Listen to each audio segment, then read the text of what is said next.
Well, hello. Yeah.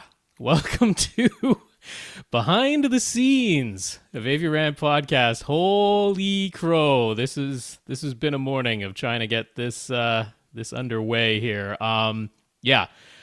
Okay, so let's see. Tom's currently out brushing his teeth, so he's gonna be here in just a second, but I had already hit the button, so that's how things go. Yeah.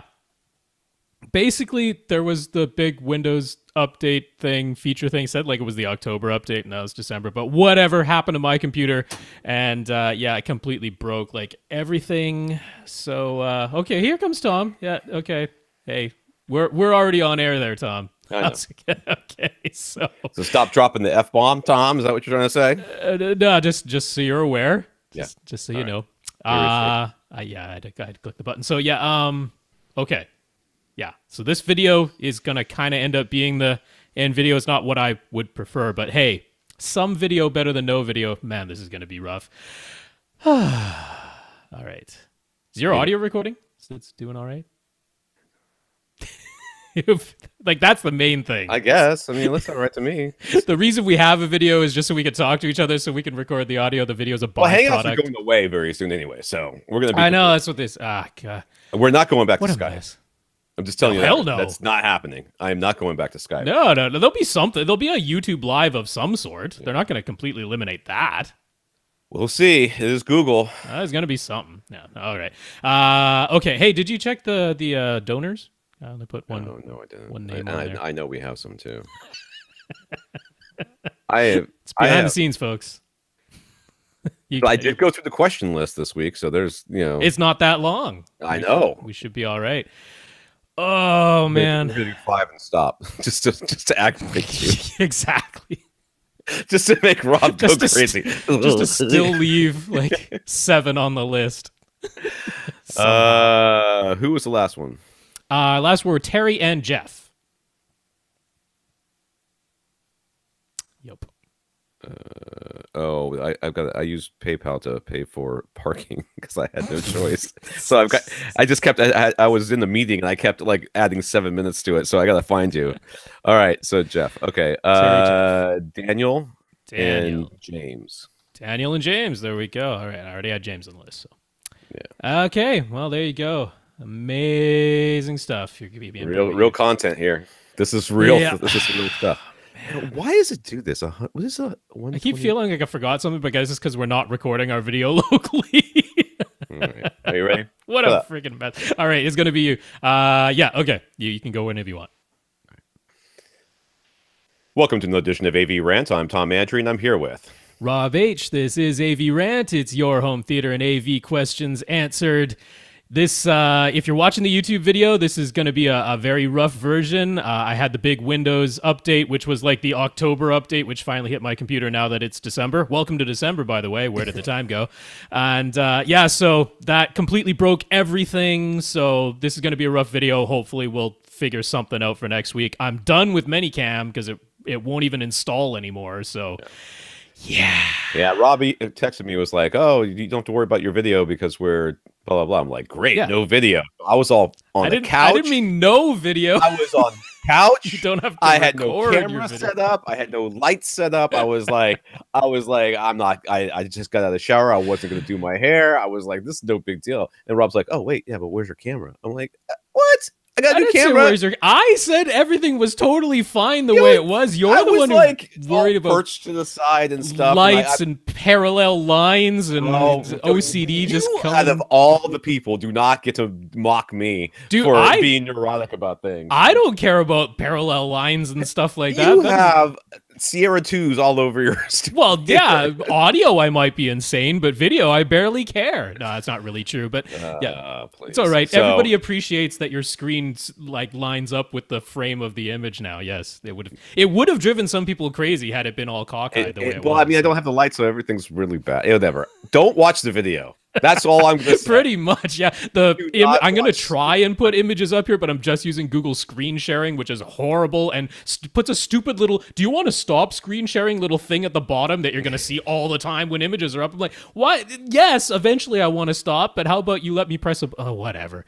Broken. Everything's broken. Thanks Windows. Thanks Google. That's all right. After our last podcast, I said I had that Mac update. Did I talk about that on the podcast or just with you afterwards? I think I was just with you. Just with me. I did the Mac Mojave update, and we were able to record the podcast. But after that, it completely locked me out of every document I own on my computer. Right. It took me like 3 days to fix it. I mean, it was like I fixed it and then it was unfixed. And I fixed it and it was unfixed. It was like this permissions thing. I had to make a new admin and give them permission and then give them permission to give me permission back again. I'm like, this thing is dumb. So yeah, updates. Don't do them. Yeah, it made Bing my default search engine for everything on my computer. That's what you want. You bastards. Microsoft, nobody, if we've chosen a different search provider, nobody wants Bing again. Bing. Well, if all you want to see are sponsored ads, Bing is your go-to server, your go-to web browser. Terrible. Man, I take what was that called? The one that Netscape Navigator. Oh man, Alta Vista. Bring back Alta Vista. Dogpile was my go-to for a long time before Netscape. Yeah, we're all going old school for those youngins out there. Like, what are they talking about? We're talking about before. I got to get ready to screen share. I almost forgot. All right, this is AV Rant, the podcast that answers your home theater and AV questions. To get your questions answered, all you have to do is ask us by emailing us at question@avrant.com. You can go to www.avrant.com. Leave us a comment there. I tested it. It works. So I don't know what somebody was saying that it didn't work. Well, I think it's the signing up to then comment that wasn't working. So I don't know if that, I can't. I mean, we're administrators, so our comments go up there, but we can't tell. I guess we'll have to create a dummy account and whatever. Question@avrant.com. That's the email to send. In case what's going on is instilling tons of confidence that you want to send your questions to us. We are not answering any questions about how to make Minicam work. Because heck no. Apparently the answer is it don't. I'm so glad I paid money for that. Facebook.com/AVRant podcast, YouTube.com/AVRant, where you should not watch this video because it's bad. Then if you want to contact us directly, Rob at AVRant.com. His Twitter's at FirstReflect. I'm Tom at AVRant.com. My Twitter is at AVRant_Tom. We want to thank our listeners of the week. To become a listener of the week, I have to do is support the podcast in some way. This week, we've got a couple of people who went to www.avrant.com and clicked on the Buy Us a Cup of Coffee link that took them to a PayPal donation site where they were able to donate to a podcast directly. Those monies go into our coffers to help pay for hosting fees and a new program to do video with split screen and green screen or whatever. Anybody got a suggestion? Let us know. Maybe I'll have something that works where I can actually put us side by side live. Who knows? Might happen. Stranger things have happened. I hate to say it, man. Cisco's got all that stuff, right? And it's all super duper expensive. I wonder if it just might be worth it for us just to there's something else. There's got to be something free. At this point, I'd be willing to pay just for convenience. Well, something, sure, like $50 or something, whatever. We can swing that. We'll manage. Yeah. All right, so we want to thank Daniel and James. They went, like I said, they gave us a donation from the PayPal site. James, I guess he loves being a trifecta listener of the week, so he's also a Patreon patron, and he talked us up to SVS when he bought a PB12 NSD during the Black Friday sale just because he has a bunch of subs. Oh, he's got subs. Why is he buying? It doesn't even need another sub. He says he's just trying to figure out where to put it. But it's such a good deal, he didn't want to miss out. So he had a FOMO moment there, and is sure he'll find a room that could use a subwoofer somewhere in his house. Absolutely. I think guest bathroom. We're around the chairs around the dining room table. Put a cushion on the dang thing. Powder room with a PB12 NSD in it. It wasn't crowded in there before. There's a room under the sink. But yes, Daniel, James, thank you both very much for your donations. James, thanks for being that trifecta listener of the week once again. And if you're wondering what Patreon is a service where you sign up and it takes a monthly draw off your account and gives it to your favorite content creators. So if you'd like to support us, you can sign up there. And the minimum is $1 a month. The maximum is infinity dollars. And you only have to do that 1 month, and then you can stop. Yeah. Some people apparently did the $1 for 1 month because we now have 75 patrons, whereas last episode we had 77, but that's all right. We're still doing okay. Jeff K is one of our patrons. Thank you, Jeff. I think some of those people gave more and then just did it for 1 month and then stopped. You know, I can't. I probably could track it. I don't want to. Like, I can barely get to the question list as it is. Like, and there's like lots of patrons. People create content creators like, oh, we have our Patreon stream. We'll have our special Q&A for patrons. Right. I'm not doing that. No. We answer all the questions. What more do you want from us than answering all the questions? There's no additional. Now, I mean, I could put like a $10,000 Patreon thing for you to do it for 1 month, and Rob and I come to your house. Where you will feed us dinner. I'm not promising that. Scheduling and travel would be a challenge. That would be a nightmare. All right. We also want to thank Jonathan. I guess somebody else heard about the RBH Bluetooth earphone sale on our podcast last week that I mentioned. And even though it was the week after Black Friday, he was still able to get the deal. He credited AV Rant on their "Where did you hear about RBH" survey. Guess who else did that? This guy.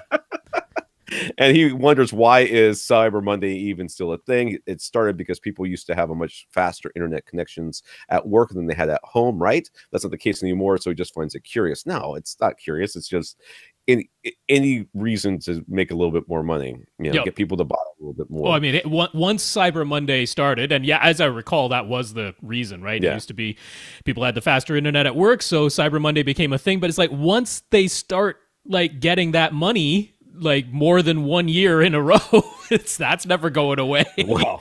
It's like Emotiva, and they're not sales. I mean, they keep saying they're not going to do sales anymore, and all of a sudden it's, B stock. Well, they have the Cyber Monday, and what is their Giving Tuesday? Isn't that a thing? Oh, God. Day after, yeah, Giving Tuesday. I have heard about that. Yes, I did. Just like it's like 2 weeks before Thanksgiving, all the way until Christmas. Now is just sales. Like, that's pretty much what it is, right? That RBH sale was insane, anyways. Yeah.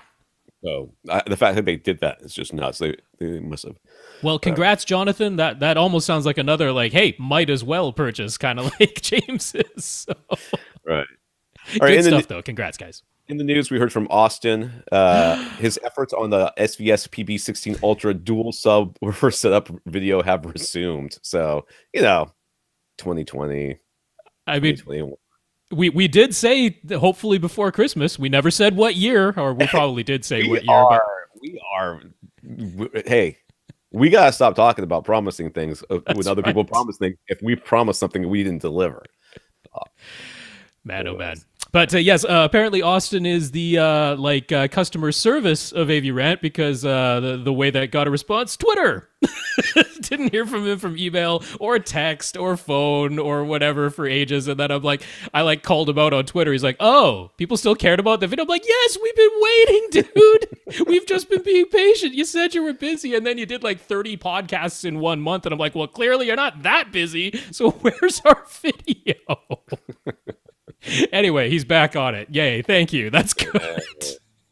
All right, the Netflix subscription prices went up in Canada. It's now $10 for basic with one screen at a time. One screen? That sucks. $14.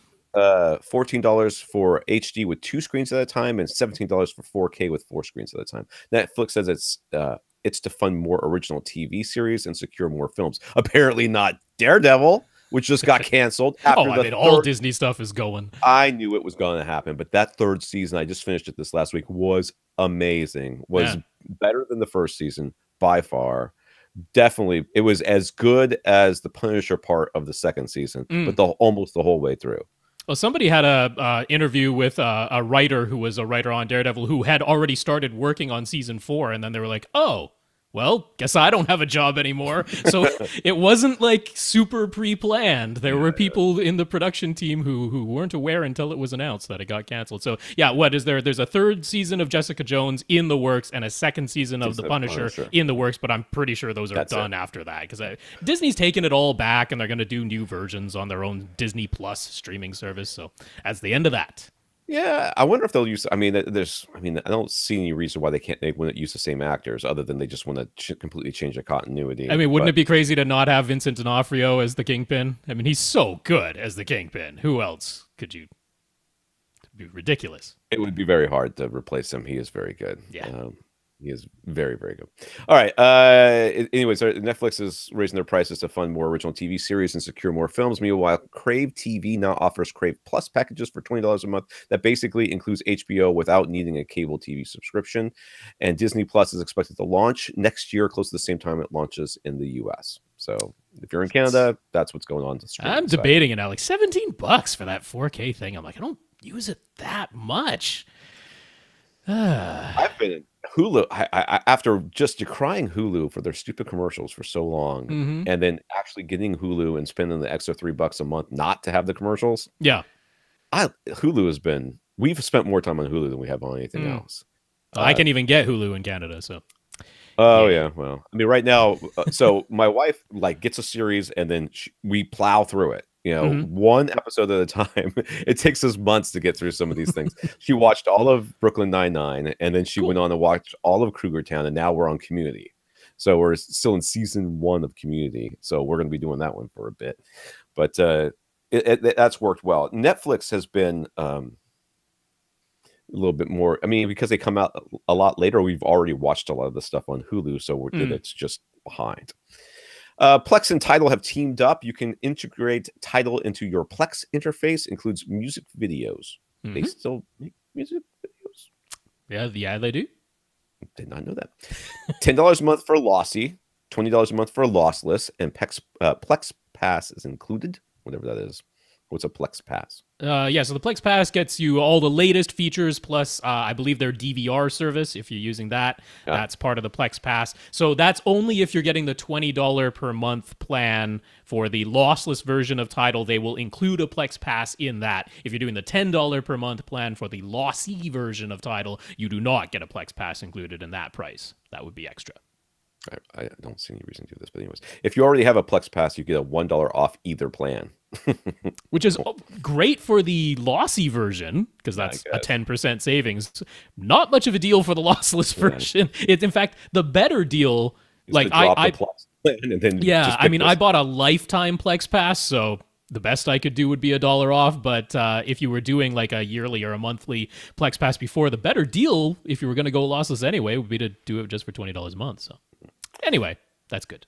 Some comments here. Infinite Gary shared a transcript of an NPR interview with Sean Olive and Scott Metcalf, in which they very clearly explain the differences between vinyl and CDs, as well as getting into MP3s and AAC a little bit. Right at the beginning, they explained how CD objectively and reliably gives back whatever signal you record onto it, while vinyl alters this original signal.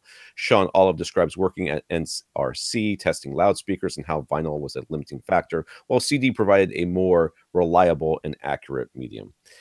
But they get into why vinyl recordings can sometimes be subjectively more pleasing, all with very clear and well-explained language. Because people are dumb. But it's just... But yes, I mean, it's largely stuff that we have said, but it's always good to see it written or hear it said in another way that might... Did you see the video I posted to the Facebook page from that dude who's talking about audio files? Yeah. I was like, from our mouth to your ears to your mouth. Holy moly. It was so interesting to hear a recording engineer say exactly the same thing. We're like, they have crappy speakers in their studio, and they listen to them because they want them to know what it's going to sound like on the speakers that most people listen to. I was like, oh my God. Translatability. But yeah, I mean, they get into all the stuff. Compression of the dynamic range. Right. They get into some, data compression, what is actually lost when you're going into MP3 and AAC and that, which is true. There is data lost in those. We know that, but how audible is it really versus what is vinyl doing to the signal and that? So, it's nice to see it explained really clearly, concisely. This was NPR, so they didn't want to get like crazy technical all into the math of it or something like that. It's like explained it in regular language. So another good resource for anyone who's wondering about this stuff. Yeah. All right. Carl found an official poster print of the THX Deep Note handwritten sheet music. He ordered one and figured some other AV Rant listeners might think it's cool too. He found a neat illustrated history of Dolby milestones as well. So yeah, that's the Deep Note thing.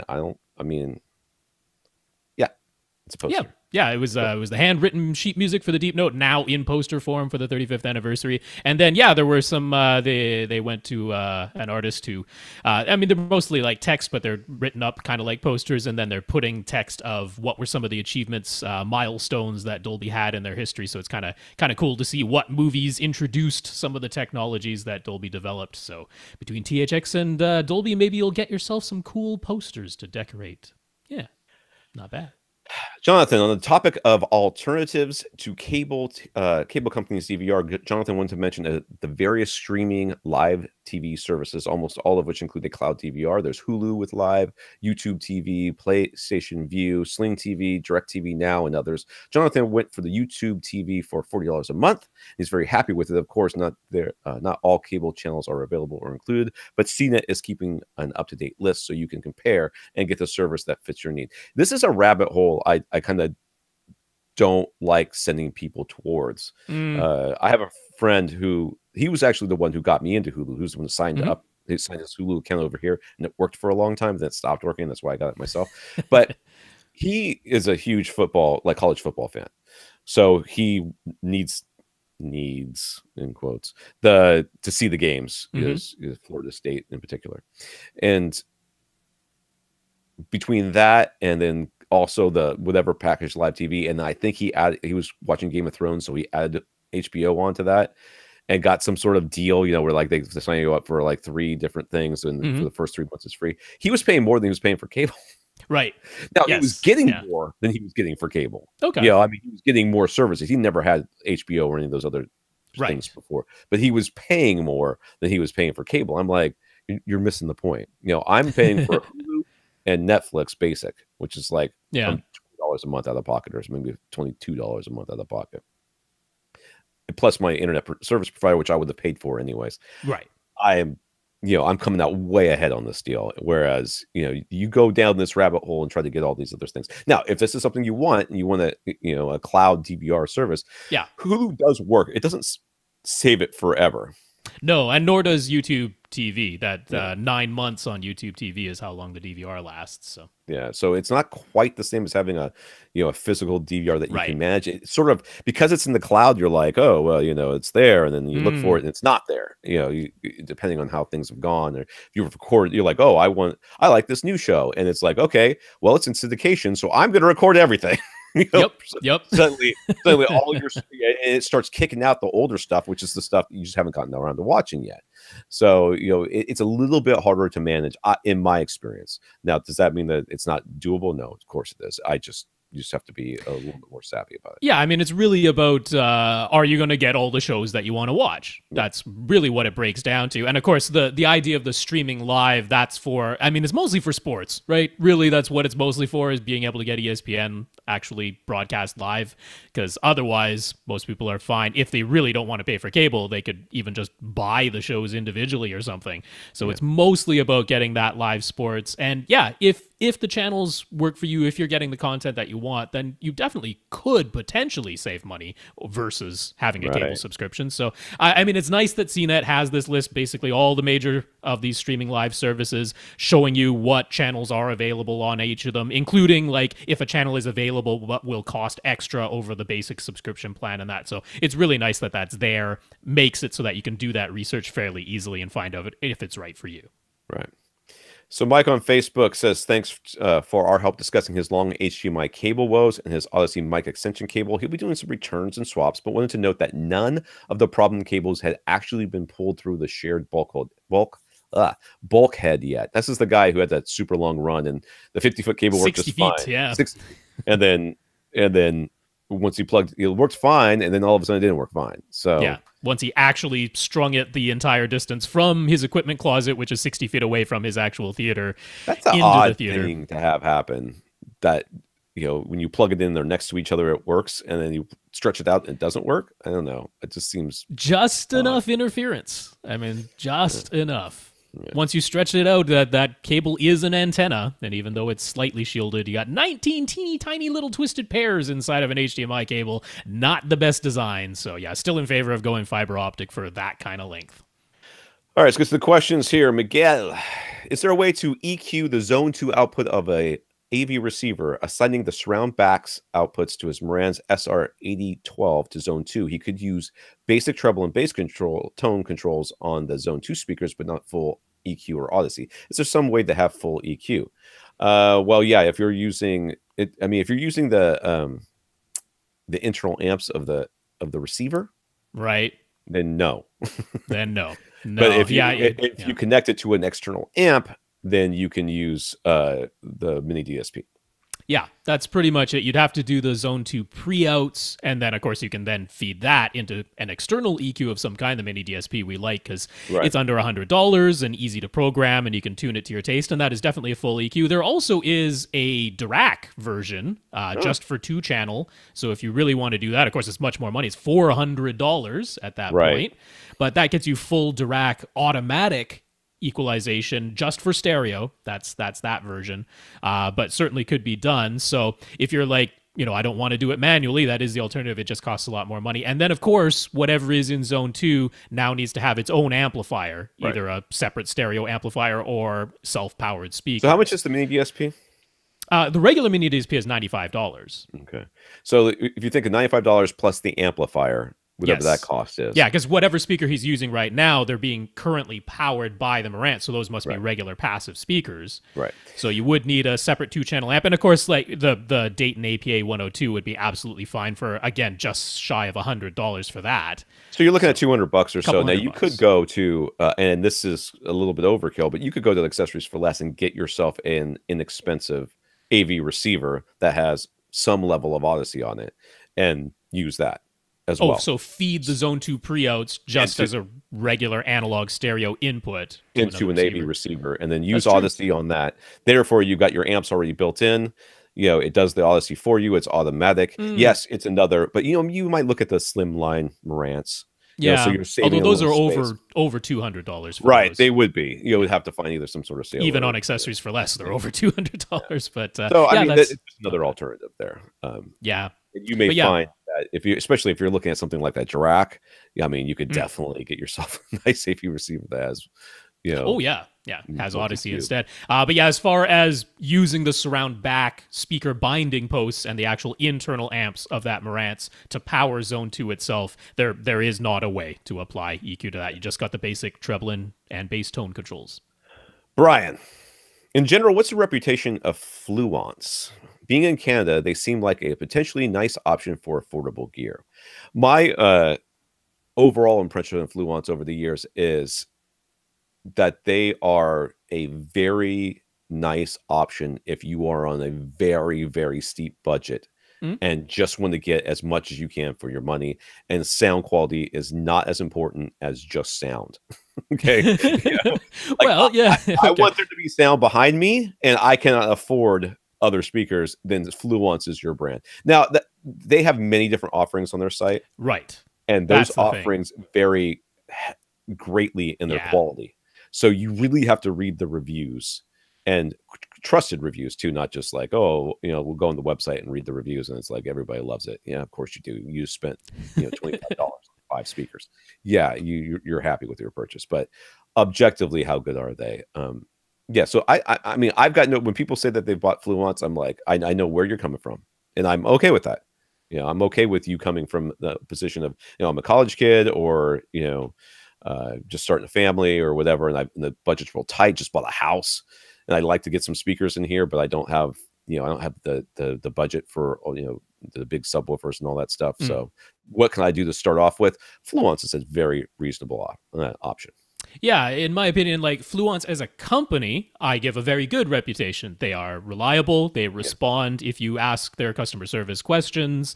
Their shipping has always been fast and affordable, in fact, free within Canada. So, as far as a company goes and how they run their business, definitely a thumbs up as far as reputation there. On the products, this is an interesting company to me because we've talked on some previous episodes about, potentially getting all the same series from one brand, or barring that, sticking with one brand to try and get a generally pretty good timbre match between speakers, as most speaker companies, when they're designing their speakers, aim for a fairly, uniform frequency Right. response across their different series. Not so the case No. with Fluence there. If you're looking at speakers from series to series, they can sound substantially different.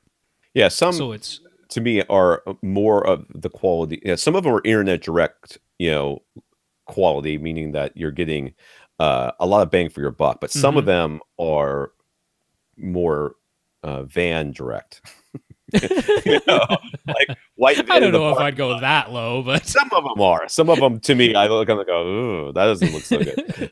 But yeah, I mean, just do your research. There's a couple of ones that you'll see mentioned over and over again by people. right. In Yeah, it's a little forums. more of an individual product by product as opposed to the whole Entire spectrum line. of products from the brand as a whole. Like you go to Clips and you say you got this line, and then the other person says I got this other line. You know that there was a difference in those things, and you know that the difference is reflected in the price. Whereas with Fluence, you're like, I don't know, you're gonna have to kind of you don't want Right. to you don't want to go by looks alone. But Yeah, or exactly as he's asking, I wouldn't go by reputation of the brand name alone because Right. they've got some speakers that were like, yeah, those are definitely good and a really good value, and then they got some others where we're like, yeah, I wouldn't go for those. So you can't just say, oh yeah, the brand name all good or all bad. It's not like that. It's product by product, but the company as a whole is a reputable company. he asked, what about their RT81 turntable in particular? Brian wants to add a turntable for under $500 Canadian. So he was considering that Fluence model or perhaps ordering a project, whatever. I mean, they hyphenate it, so I guess it's project. Project. So it's PRO hyphen capital ject. Debut carbon, which I guess is not. It's another turntable. Yeah. Not charcoal. Sounds like charcoal. What would we recommend as a quality but not crazy expensive turntable? Now, historically, we have mentioned the Audio Technica stuff. Yes. So, and that's the one I would point. Anyone for a starter turntable. And they're well under 500, aren't they? Like closer to 2? Or... Yeah, well, in the States, they're closer to 250 or 300. Right now in Canada, Amazon is selling my favorite one from Audio Technica, which is their LP120, which actually has a USB output, too. If you ever want to digitize your records, this is one unit that can do that. But they're selling it for $310 right now on sale. The regular MSRP in Canada is $500, but so either way, it's going to be under the $500 limit that he was going for. But yeah, that's a really nice starter turntable. There are a couple of things to be aware of between that one and the Fluence, the RT81. Isn't the Fluence like a magnetic coil? You have to have a preamp for that one. That one, oh gosh, I'll have to look that up. I'm not sure if it has a preamp built in. Interestingly, though, the Fluence actually uses the same cartridge and needle as what comes with the Audio Technica LP120. It's an Audio Technica cartridge and needle that Fluence is using, and really the designs aren't super dissimilar. They both use the S-shaped tone arm that gives you a little bit better tracking on most records. And the major difference is that the Audio Technica LP120 is a direct drive platter, whereas the Fluence is a belt-driven platter. And so was wondering a little bit about those differences. Some audiophiles will say that a really good belt drive can potentially be a little bit quieter because you've essentially got some damping between the actual motorized part versus that belt is then attached to the platter and spinning it, so you get a little bit of damping there. But the downside is on the lower cost ranges when you go to belt drive is over time that belt can lose its exact tension, meaning that your speed could increase or decrease a little bit, or you might not have this most super smooth spinning, the most constant speed on a not quite as expensive motor that's going into a belt driven system. On the flip side, direct drive can have the problem of that doesn't always have the smoothest speed control either, but the Audio Technica LP120 is lauded for having an extremely stable and accurate platter spinner with its direct drive motor. It's lauded for that. So I really like that unit myself, but in a way, they're more similar than different. The actual thing that's touching the record and producing the sound is the same. So they're not that different. It's more whether you want belt drive or direct drive. And this does have a preamp built in. There's a Okay. moving magnet. I mean, I'll cartridge. bet a lot of it is based on that Audio-Technica, to be honest. Yeah, I would guess as well too.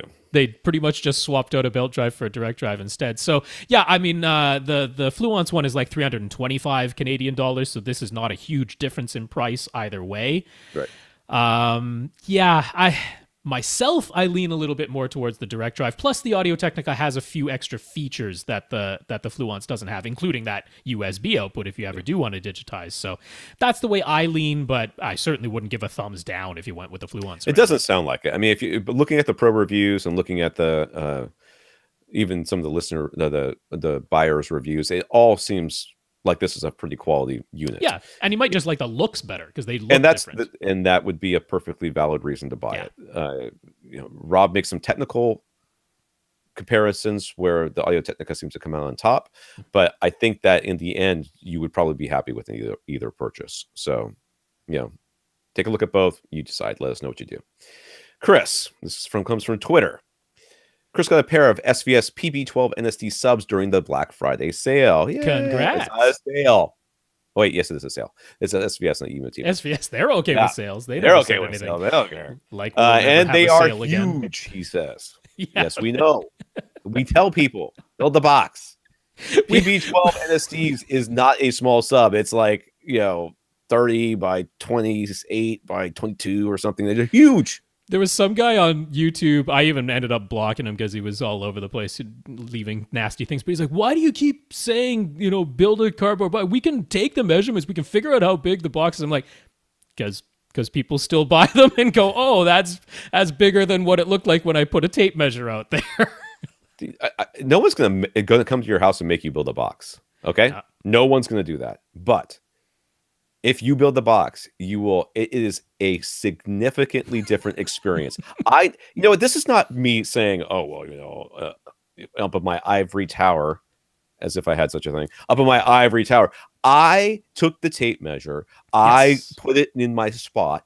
I measured out the EP500 subwoofer, which is a similar size to the PB12 NSDs. I think the 12 NSD is even bigger than the EP500. I said similar, and I memeasured it out, and I said, yes.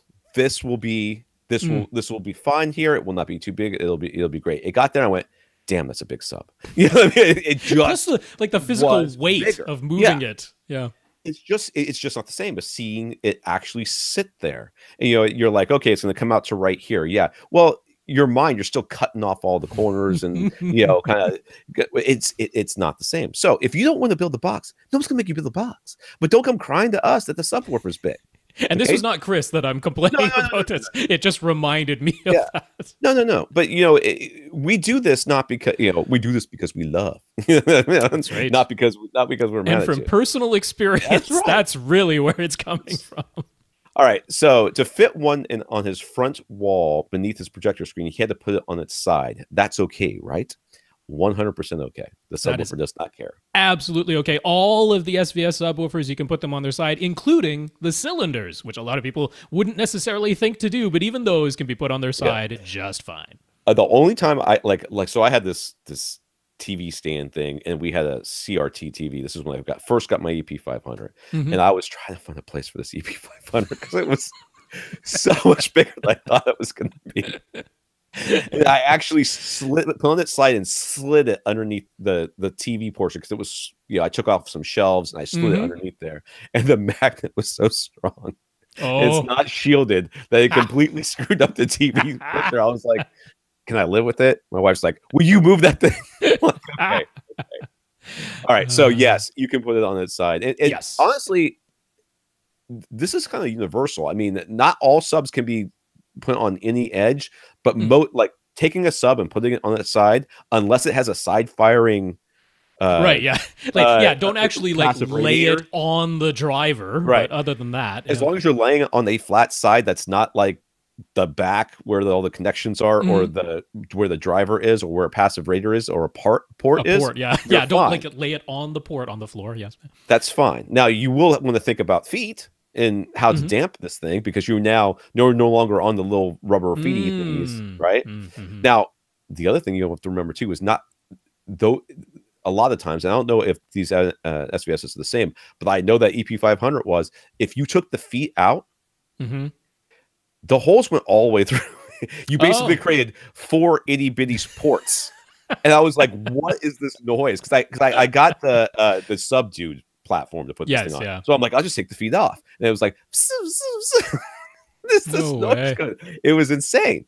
Now I got one of the very early ones, so maybe they changed it over the years, but the feet are they're usually meant to still have feet on them of some sort. So you're going to want to keep the feet on there, but you're going to want to put that on some sort of platform to isolate. Yeah. I wouldn't want to just have it on its side directly on the hard floor. Yeah. No. So to fit the second PB12 NSDs at the back of his room, he's thinking he'll have to turn it sideways. That'll be a good 5 feet from either side wall. So it's not as though the driver in the front port would be facing straight into the wall or corner. But the driver would be facing a side wall instead of his front wall. Any issue with that? No. The driver does not care. Totally fine. It is an omnidirectional sound. It wraps all the way around that subwoofer, no matter what direction you face it. Now, facing it directly into a wall, bad. Facing it to the left instead of straight forward, doesn't matter. It's just firing into the room. So I mean, honestly, you can have a subwoofer's driver facing a wall, like right into a wall. That doesn't actually change things much. The port I wouldn't want to necessarily have really close to a wall because that'll actually be like air turbulence, which waves just go right through the medium anyway, but you can imagine that if the air is fluttering back and forth and creating noise of its own, that's not a great thing. A similar effect should be happening with the driver because it's pushing air as well. So I suppose. But ports are generally smaller than the area, the surface area of the. And you can have a downward firing sub. We got plenty of those, and that means the driver is very close to the floor or the platform that's built into. Well, that's why you could turn the SBS subs on their side because they have a platform that they're firing into. But when you're like, oh well, if they could do that, how come I can't just shove my driver right against a wall? Well, because when they designed your subwoofer, they designed it to be firing into open air and not into the wall. They designed the cylinder subs to be firing with that plate in mind. I mean, honestly, as long as it's got enough room that it's not going to physically touch the wall, the driver doesn't care much. I mean, we know 140 hertz is about 8 feet long. So an 8-foot long wavelength is just going to wrap right around any of the subwoofer's body. It doesn't really care about that. So yeah, I mean, the simple answer for Chris is absolutely nothing you described as a problem whatsoever. You've got lots of room around it. It really doesn't matter what direction the driver is facing. A little bit of concern that you don't want a port blasting its air right into a wall and creating actual noise and turbulence. But yeah, the driver don't care what way it's facing. So new subs meant rerunning Odyssey. For the first time in his experience, it flagged his surround right speaker as being out of phase. He didn't touch any wiring other than connecting his new subs. He ran Odyssey yet again, and it didn't give him any warning for the surround right speaker, but it did give a warning for a surround left speaker this time. He knows even Odyssey's own instructions say it's okay to ignore that warning and proceed if you know your speaker wiring is correct, but it's irking him. What gives? Yeah, I feel you. I don't know, man. It just does that sometimes. It just does that sometimes. And to me, it's a consistency thing. Like every once in a while, and I think it's like the reverberations around the room and how it just something happens. It's something, yeah. And I don't know what it is. But if it's saying it constantly, like every time that you run it, then you've got a wiring problem. And even if you think your wiring is correct, just switch it anyways, just in case. Just to see. But I mean, in his case, I think it is perfectly fine to ignore it. I think so too. Yeah, I mean, if he's run it a couple of times before and it's switching from one side to the other, it's not a super common problem. It doesn't have anything to do with the subs. I know that's what you're thinking. I added subs and now. Well, I mean, that's the only change he made, right? Yeah. Right, but I don't think it has anything to do with your subs. It's just coincidence. So yeah. Don't worry about and who knows? I mean, sometimes people have moved the furniture a little bit, added diffusion panels, something like that. Those things can have an effect. Even just the way the microphone is placed and how close it is to the back of your seat, and which is why we always want a bubble of air around that microphone. Right. We don't want it close to the back of your seat or anything like that. So, I mean, you could again, but in your case, I understand it irking you just on a psychological level because it's like, what's going on here? But Odyssey puts that in their instructions for a reason, which is that it is entirely okay to press the ignore button, just proceed anyway. I know it's not actually wired out of phase, and that is okay. Try not to let it bother you. Right. All right, Ken. Ken has a 75-inch Samsung Q9FN and a Panasonic UB820 Ultra HD Blu-ray player. The Q9FN can output well over 1,000 nits, about 1,700 according to measurements. Ratings, yes, but No, with no A. Rtings. So it doesn't need to do any tone mapping for a lot of HDR content, but for 4,000 to 10,000 nit content, tone mapping comes into play. The Panasonic UB820 has its HDR Optimizer, where you can select from 4 different display types and also adjust sliders to brighten or dim the HDR image overall. With HDR Optimizer engaged, the TV always receives a single peak nit signal for all content, regardless of the original signal's peak nit level. But is the UB820 doing dynamic tone mapping on a frame-by-frame basis? And I don't have a clue. Because I read this question, I was like, I don't know. I definitely had to go on over to my favorite technical TV reviewer, which is Vincent Tio over at HDTV Test, and he's had experience with the Panasonic because they're actually came out over in the UK over there. You can get the 820 in North America now, but they were available in Europe earlier. So yeah, he's super into all of this stuff. So I'm gonna begin with the Q9FN. Because, again, he did the full review on those, and yeah, peak nits seems to be between 15 and 1,700 on like a 10% window. So definitely, if you're feeding it content that is mastered, actually has the metadata in there that says the peak nit output is 1,000 nits or even right up to 1,500 nits, it shouldn't have to tone map at all. It should just be able to display the signal exactly as sent, give me this many nits, and it can all the way up to about 1,500. Above that, it would start to need tone mapping, but Vincent has found through his measurements that Samsung has decided that they are not going to tone map exactly according to the specified electro-optical transfer function. They're going to do their own thing because they're Samsung, and out of the box, the tone mapping brightens the image overall, which is, I guess, what they figure most people want, because a lot of people complain that HDR looks too dark. They're not expecting that, so they're not following the curve exactly. And he was like, with professional calibration going right into the, I think it's 20-point gamma controls, he was able to bring it pretty close in line, but the closest he could get it actually made the darkest part of the images a little bit too dark. So he was never able to get it bang on. It was always either a teeny bit too dark in the darkest parts of the image or too bright overall. That was the Q9FN itself doing its own regular tone mapping on content. So the idea of feeding it a signal that it doesn't have to alter at all is sort of enticing. And so when he was going into the UB820, and actually the most detailed information that he gave was on the flagship UB9000, which I don't believe is available in North America, but the UB9000, the UB820, and the UB420 from Panasonic all use the same video processor.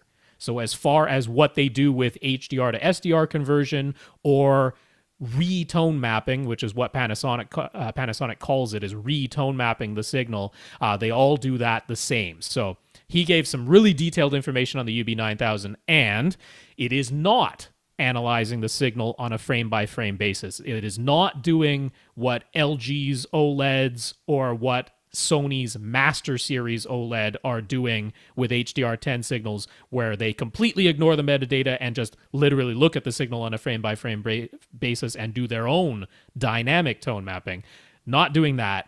It is taking the original metadata from the signal, saying, okay, this said it was mastered on a 4,000 nit display, or it doesn't give me a peak maximum content light level signal, so I'll just assume that it's 10,000, which is like the case with video games or Ultra HD Blu-rays that weren't really authored correctly, and they just zeroed out the data. It's taking that metadata, it applies a different tone curve based on the peak light levels. So if it was mastered to 1000 nits and that metadata is actually there, it applies one tone curve to that. If it was mastered to 4000 nits and that metadata is there, it applies a different tone curve, which not all displays do. In particular, a lot of projectors do not apply different tone curves based on the metadata. The Panasonic does. If it gets a 10,000 nit signal, it's again another different tone curve versus the other ones. And then you get to select, do I want it to send out metadata to my TV, telling my TV that this signal is 500 nits, 1000 nits, 1500 nits, or no limit. Those are your four options. Okay. So it's not the frame by frame. It is doing its own tone mapping based on the metadata in the disk signal. It does do a different tone curve based on the metadata, but we do know that some disks, the metadata is wrong or the metadata has just been zeroed out, in which case it is technically reserving some headroom at the top of its signal that it doesn't really need to. Like there isn't actually any content that's 10,000 nits bright, but the metadata was zeroed out, so it reserves a little bit of headroom to try and retain that detail when it doesn't necessarily have to. I can't say there's a perfect solution here, but since 1500 nits is one of the options, and since we know the Samsung can do 1500 nits without tone mapping at all, and we know the Samsung Q9FN doesn't tone map exactly as we would want it to when it's above 1500 nits, this combination would still be really nice. Now, no matter what, the Samsung thinks it's getting a 1500 nit peak signal from the Panasonic, and you're relying on the Panasonic to do the tone mapping, which you can manually adjust if you think it looks too dark or bright. So it gives you more control than the Samsung does. So with a bright TV like a Q9FN, does it make sense to use Panasonic's HDR Optimizer, or will the TV's own HDR tone mapping do just a good job? I think you answered that. I pretty much just answered that one already. I do think it still makes sense. And you can use, I think they call it a super bright LCD display, which is the 1500 nit setting. That's the name that they gave it in Panasonic's menu. But don't be afraid to adjust those sliders. It gives you a slider for the high end, the highlights, and a slider for the low end for the shadow detail. And you can adjust that. I'm loath to kind of say this, but you actually would do it on a disc-by-disc basis. Jeez. Because of the fact that the metadata isn't always correct on the discs. Right. And by default, the Panasonic can only go off of the original metadata on the disc. And if that's incorrect, then manually adjusting those sliders might give you back some more detail. One interesting thing that Vincent pointed out was that even though, like, say, on an LG OLED, it can do its own dynamic tone mapping on an actual frame-by-frame basis, one thing where the Panasonic can still be an advantage because it has an OLED setting that's specifically for OLEDs. One advantage that the Panasonic can give you is that it will retain the full saturation of really bright colors, whereas the LG itself might start to wash out the really bright colors a little bit because it's actually activating its white subpixel to give you more light output, but that dilutes the color a little bit. And he found that using the Panasonic, you can retain all of the highlight detail and more saturated colors by using that OLED preset. So even on an LG OLED, the Panasonic can still sometimes, in rare instances, but of course we're being super critical here, still look even a little bit better, even than the dynamic tone mapping. So he's a big fan of it. I definitely trust Vincent on things like that. So it sounds like a good thing to still use. Bill has 3 in-wall Sonance LCR speakers, a pair of Sonance in-wall subs, and one pair of AIM Cinema 8-inch in-ceiling speakers in the ceiling behind him as his surrounds. All of those were already installed when he bought the house. And on our advice, he's powering the setup with a Denon X3300W receiver. Now he's thinking he'd like to try Atmos, since the X3300 could do 5.2.2. But what do we think would be the best way to utilize what he already has? And where do we think he should add the new pair of speakers? He could keep everything where it is and just add another pair of in-ceiling speakers directly overhead or slightly in front of him, or he could add a pair of in-wall speakers to the back wall behind him. He could also potentially move the existing pair of in-ceiling speakers forward. Sidewalls aren't really an option for any speakers, so what we'd recommend. So he's got overhead, probably slightly behind him, in-ceiling speakers. that are surrounds, and he wants to try Atmos. Mm-hmm. Can't do side speakers. Can't do speakers on the sidewalls. Won't do speakers on the stands. So that's not doable. So it's the back wall, which means your surrounds are now on the back wall, which isn't really correct, but it would be more correct height-wise, but not azimuth-wise. Yeah. Or he's willing to put another pair of speakers in the ceiling so he could keep exactly what he has and then just install top fronts or top middles or something. That would be a new pair of in-ceiling speakers that are now directly overhead or slightly in front of him. What do you think is best? I don't like any of these options. With you. This is very I want hard. speakers on stands beside you. Yeah, really. Okay, so if you're the only thing that makes sense to me, if you're going to go Atmos, is you've got to get a pair of speakers that are closer to ear level, so that your overhead speakers now become top middles, or you can move them forward, or even top rears. Yeah. Top rears. I don't know why you would do that, but you could. So to me, it makes the most sense to put two speakers behind you as surrounds. Okay. On a little high up on the wall, but behind you, and as far out probably as you probably can, trying to get that as far to the sides. To the sides, that's right, as you can, to get those angles the best. But before I would do that, I would borrow, beg, or steal a pair of speakers and set them up in that configuration and see what it sounds like to you. It's with the information we have here, it's very hard to know if this is even going to be viable. I mean, one thing you could do without changing anything other than the configuration settings in your Denon is to just connect the in-ceiling speakers you already have, just connect them to the top middle binding posts. Sure. You still tell it that you're running 5.2.2 if that's what you have to do. You just physically don't have any surround speakers connected right now, and just see what you think of having the sound coming from overhead. Exactly where everything is. You haven't bought or changed anything other than moving a couple of speaker wires on the back of your AV receiver and changing the configuration in the receiver's menu, none of which costs any money. Coming out of surrounds, though. I mean, there's no surrounds, but it's just to see if that overhead effect is worth anything to you, because we've heard from some people who are like, I love it, and we've heard from some people who are like, I completely don't care or even dislike it. So before spending any money on moving anything... Yeah, I agree. I would try that. You could. I think it's going to be very hard, though, without having surrounds. Right, to fully evaluate. To evaluate that. So that's why I say... yeah, I mean, my personal leaning, my personal bent is that I don't like having my surround speakers in the ceiling. I'm in with you 100%. Right. Given if my only two choices are my surround speakers have to be in the ceiling or they have to be on my back wall, I will take the back wall. Yeah. Obviously my first choice is to have them on the side walls where Dolby would specify that they should be, but I will take them on the back wall versus on the ceiling. So that would be the way I would lean. I would, if you just want to go for it, what I would do would be to have my surrounds on the back wall, as you suggested is an option, and I wouldn't move those in-ceiling speakers yet. I would just call them top middles for now, leave them where they are, even though they're behind you. And if the effect is not satisfying, then potentially we get into physically moving them forward so that now they're directly overhead.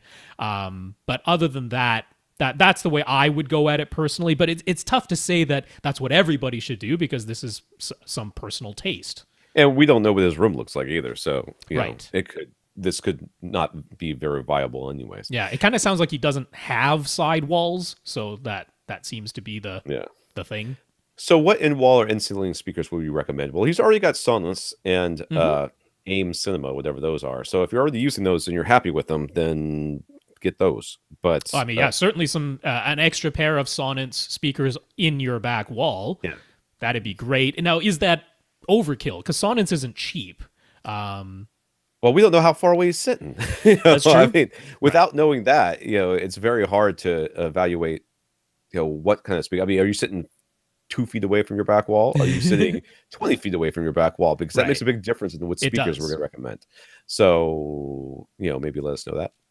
True. But just in an overall sense, like Sonance is quite neutral. You know, like David Fabricant over at Ascend frequently recommends Sonance for anyone who wants speakers that match the Ascend SE series speakers quite nicely when they need in-walls or in-ceilings. So if that's coming from Dave and the Ascend speakers are like ruler flat, then, you know, that's good. That's a nice neutral RBH thing. Which would be a good solution too. They're going to be a good RBH flat. would good. Aperion would also be. Yes.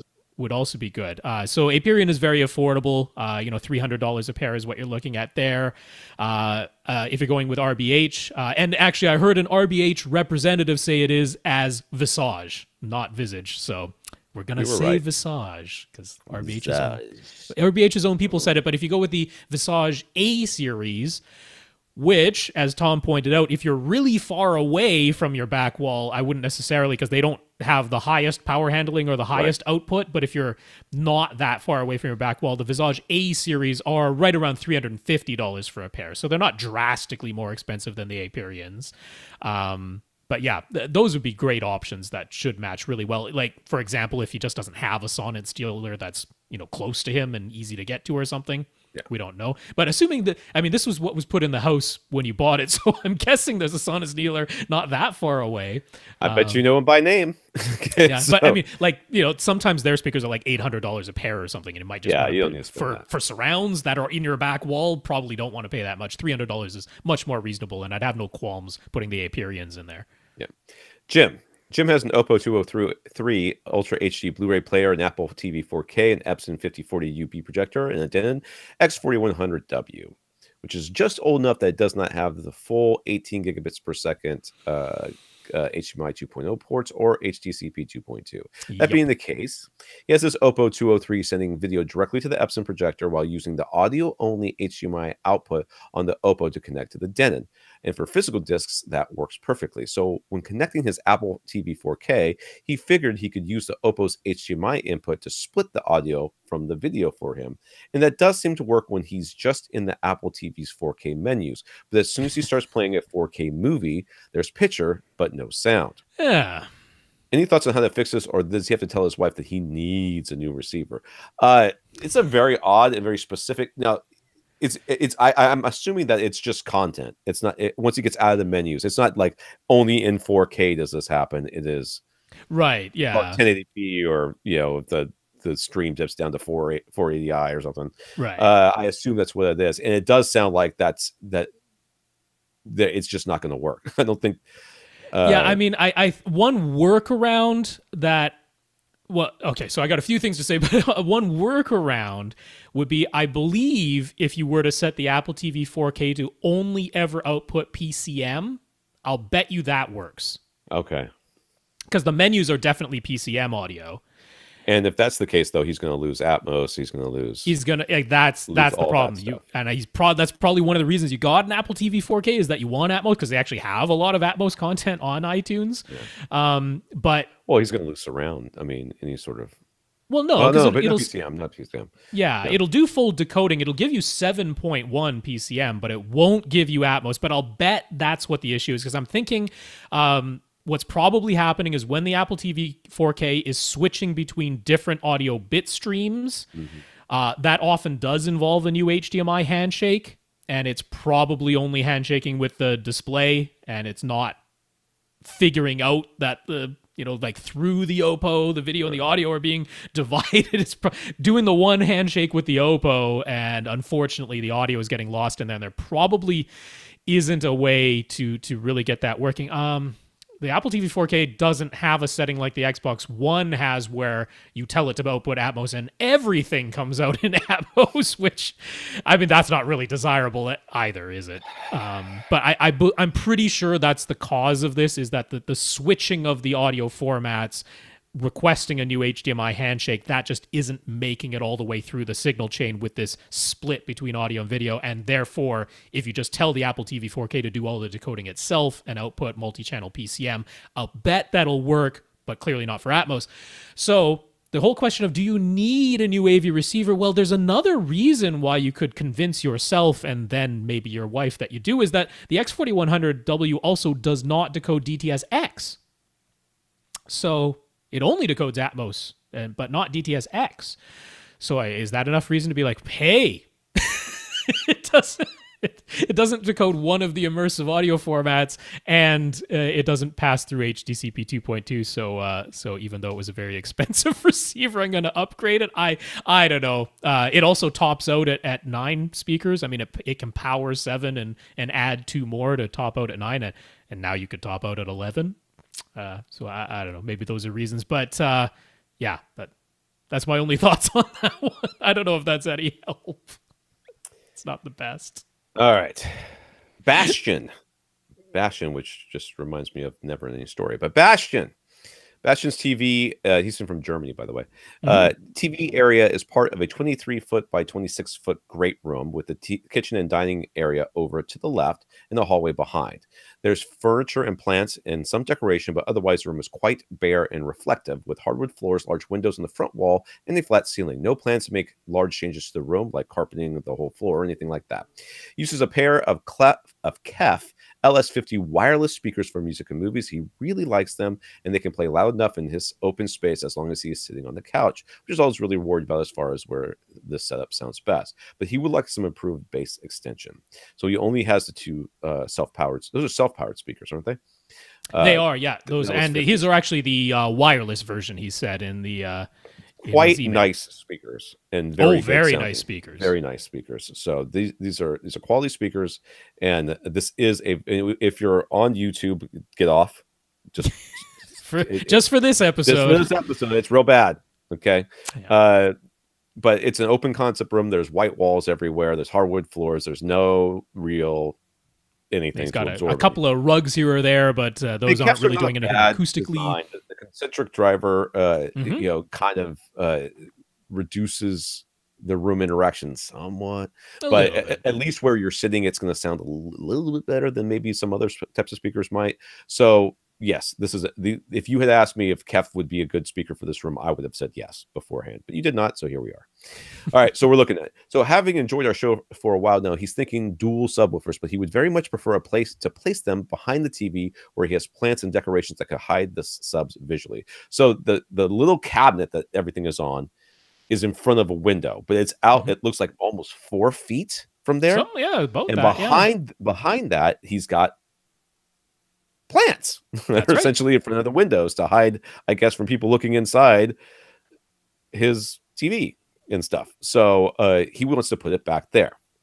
And again, he just cares about how it sounds at the couch. So what would we recommend? Could a pair of SVS SB1000 be sufficient? Would he need SB2000 or ported subs? Roughly $2,000 is the max budget. He'd rather not buy anything at all if there's nothing that will really work well in his room. All right, in my mind, there's no reason for you to put dual subs behind this TV. Unless you're going to stack them. And the whole point is just to get as much sound output as possible. He clearly doesn't want to put them in the room. I mean, the optimal place, I would say, is you see where you have a coffee table, make that into a subwoofer. That's probably not the most convenient thing to do. Okay, but the optimal place really is like closer to the couch, maybe like right behind the couch, right to the left of the couch, something like that. But his couch is on the right wall. It looks like there may be a little table next to the right wall between him and his couch, but it's just very small and clearly not big enough for a subwoofer. So if I were you, I would get a large ported sub. I would put it behind there with those plants and just shove it in the corner and do it as best you can at your one listening position. I mean, you have that whole front of that area to kind of move it around with, play with placement there, but you're going to end up it's going to be as good as you can get, I think. Yeah, you're saying one subwoofer. One large sub, yes. And as crazy as it is to be coming from AVRant, I am in full agreement. Given what you've said, right? You've got this space which isn't going to be changed to like just accommodate audio. You only really care about what's happening at the couch, and probably mostly one seat. Yeah. All of that is definitely aiming towards one substantial output, because we do want to be able to contend with this room size. unlike your speakers, where you're really only worried about the distance between you, the listener, and the speakers, because you do get the direct sound that just travels from the speaker to your ears directly. With a subwoofer, the frequencies have such long wavelengths that they are reflecting off of server. You're always hearing a reflected sound, so we have to think about the entire open space. And therefore, you need a substantial output sub. You don't have to go insane. We're not going to fully pressurize this room. That is not the goal. Yeah. But you do still need to contend with the full volume of air that you are trying to move. It's just displacement of air. So, yeah, I mean, I was thinking maybe even a cylinder, right? Maybe a PC 2000 could be quite easily camouflaged by those plants. Well, you could lay it down right underneath the window. Or you could lay it down. You can lay it down on its side. Exactly. I was thinking a cylinder might work really nicely here. I would not go for the sealed sub in this room. I would definitely go for a ported sub in this room. So a PB2000, say, output wise, I'd be fine with that. I mean, it's not going to pressurize the space, but that's not the goal. A 2000 series, I think, is quite appropriate. It's never going to bottom itself out. It's very, very well protected. So I think that's the right choice here. But the box, I'm thinking, is so large, you're going to have to put a plant on top of it, which might end up vibrating the plant a bit. Or of the top of it eventually. Yes. Or move those plants around. So I mean, it's a big, big box. So I think the cylinder makes a lot of sense here. Yeah. It'd be easy to camouflage, or you could lay it down on its side right below your window. So a PC 2000 is my top recommendation. Yeah, I agree with that. Christian says he's one of those dreaded Best Buy home theater associates, but he's a big fan of AVRant. He's done his best to pass along our knowledge to the rest of his coworkers and use that power for good and to help his customers. Let's just say, I mean, this is my problem with Best Buy, and not just Best Buy, but any salesperson. And this is came up yesterday. I had somebody ask me, we're talking about my work history.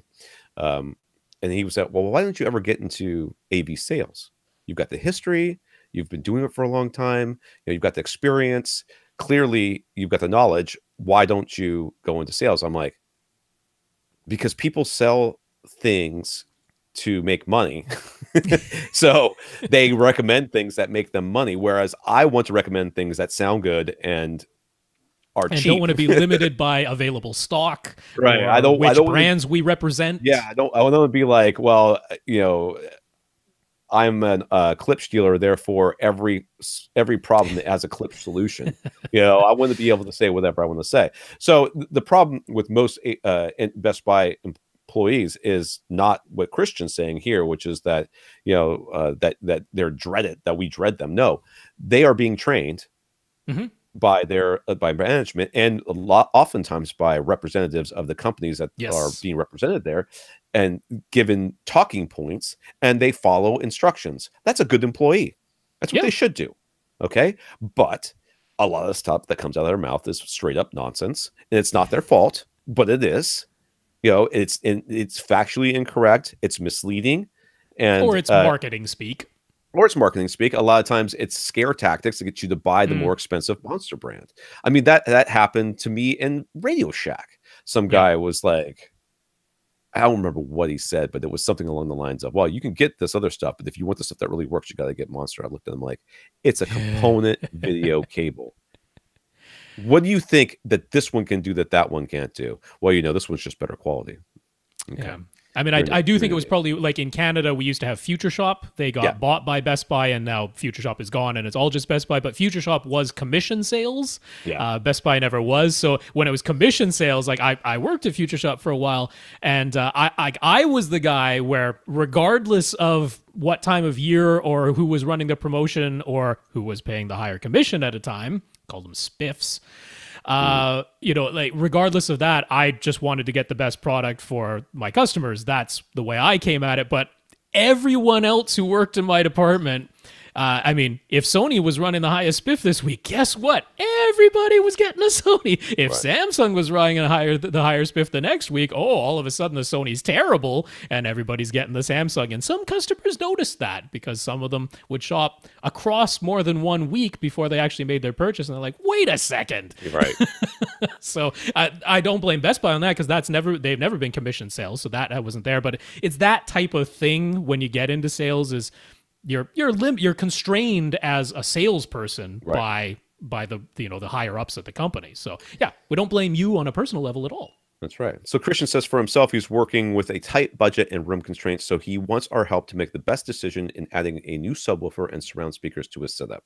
His room is about 20 feet wide and 11.5 feet from front to back. The ceiling is sloped, so it's 8 feet on the left side and 11 feet high on the right side. The floors are wood, and there are several windows that limit where his TV and seats can go, so his couch is right up against his back wall. There's already a problem there.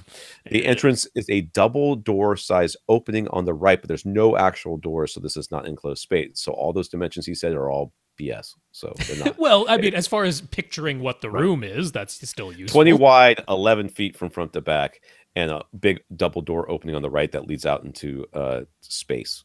And a slanted ceiling. Yeah, that's not to see it. The only convenient spot for a large subwoofer is along the left wall opposite the entrance and maybe 2 or 3 feet from the front left corner.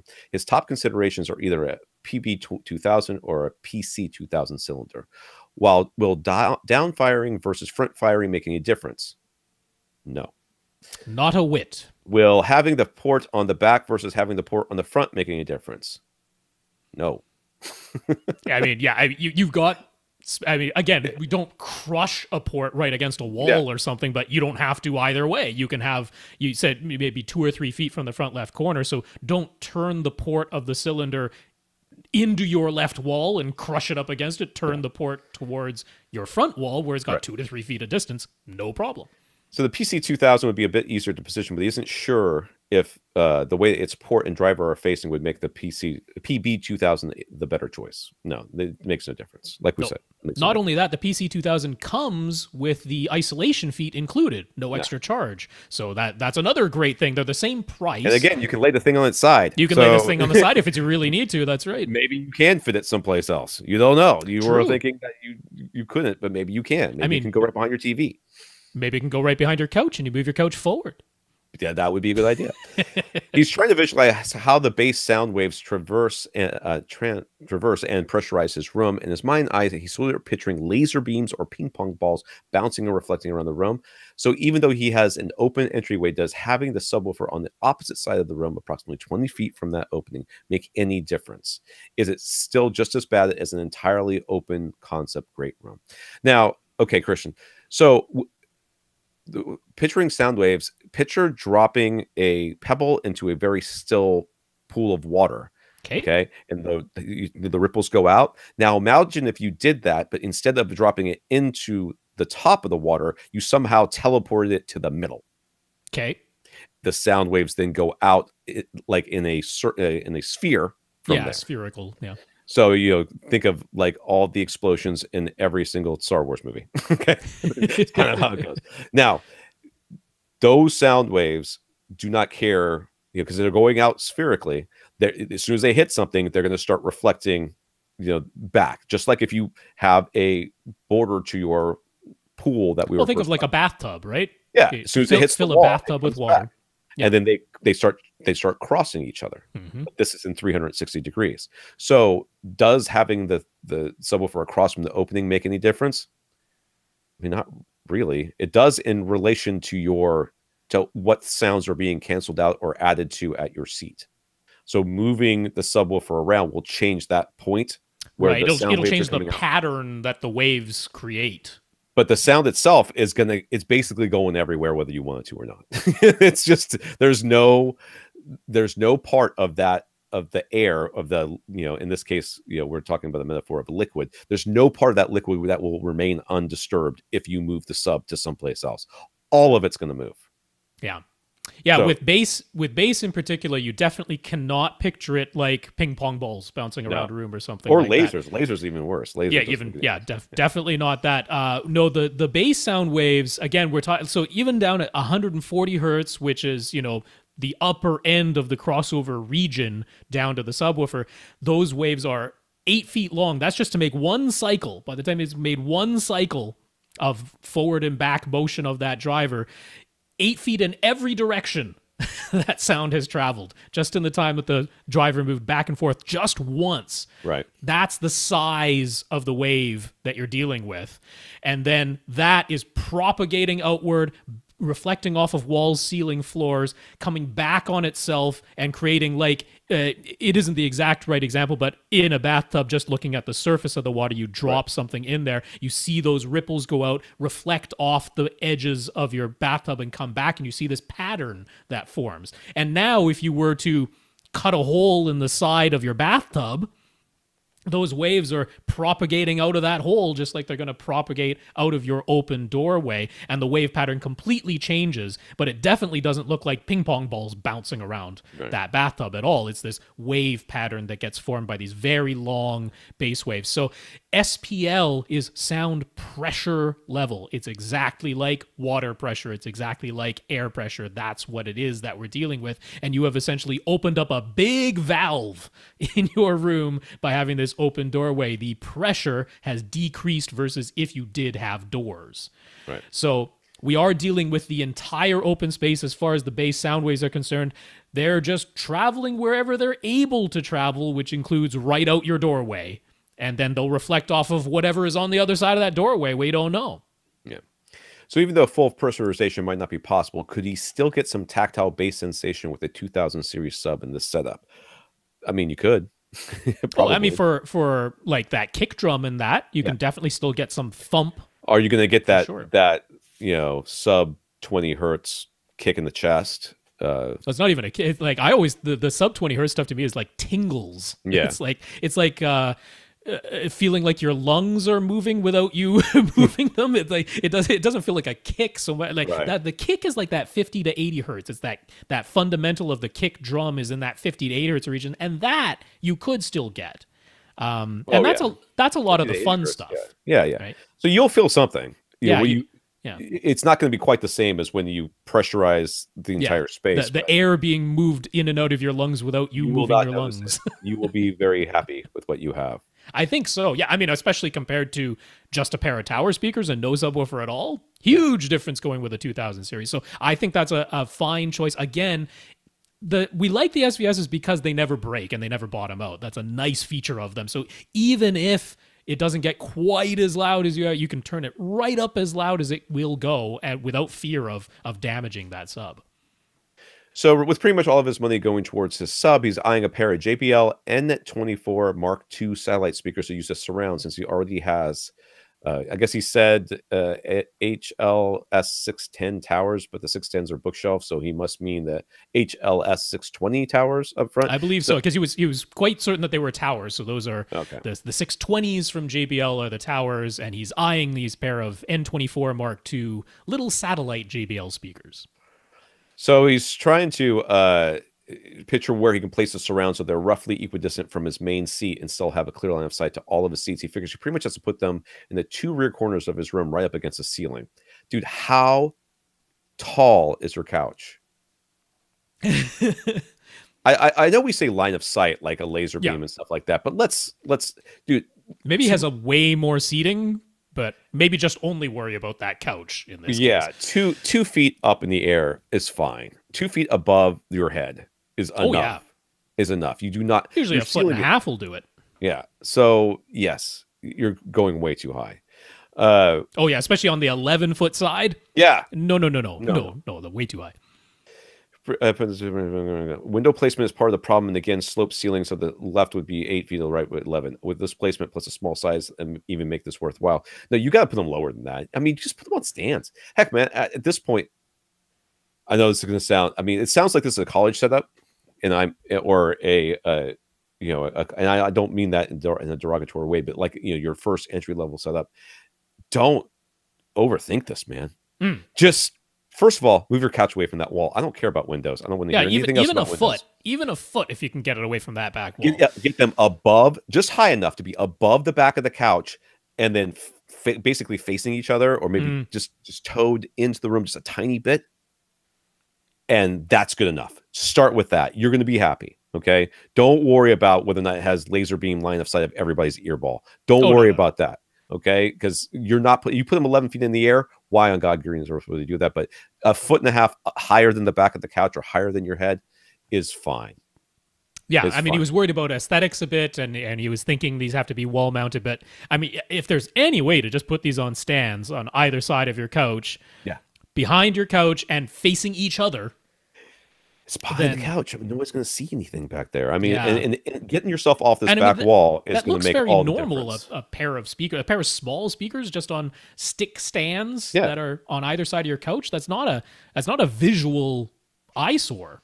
Yeah. I mean, even if they're in front of a window, I mean, who cares? They're seeing the back of your couch apparently anyway if they're looking through the window, right? So, but I mean, the N24s, are those the right choice? I mean, obviously he's thinking I have JBL speakers, I should get JBL surrounds, but these are significantly different designs. How much are they? Oh, they're like $50 for the N24s. Each? Or, no, for the pair. Okay. So that's the issue. Is like at that same price point, what else are you going to get? I was thinking you could go over to Monoprice. They've got their Monoprice premium satellites, which are essentially the Energy Take Classics.